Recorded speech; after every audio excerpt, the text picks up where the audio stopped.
Manzara kaçar mı abiler?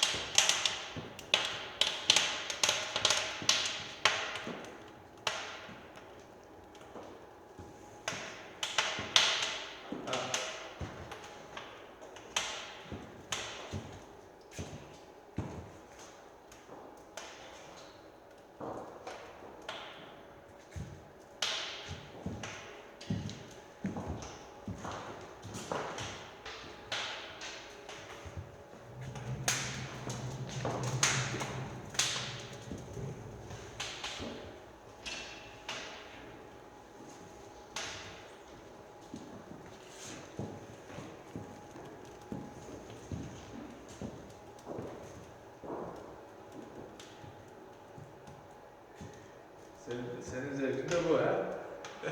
Senin abi. Benim dinlenme şeyim bu Hüseyin abi. Şimdi bütün yorgunluğun gider abi.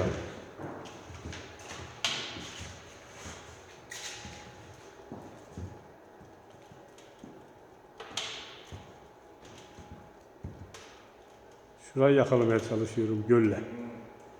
Böyle gezeceksin o zaman. Sağa sola. Yakalayacağım. Böyle de göstereceğim. Aynen.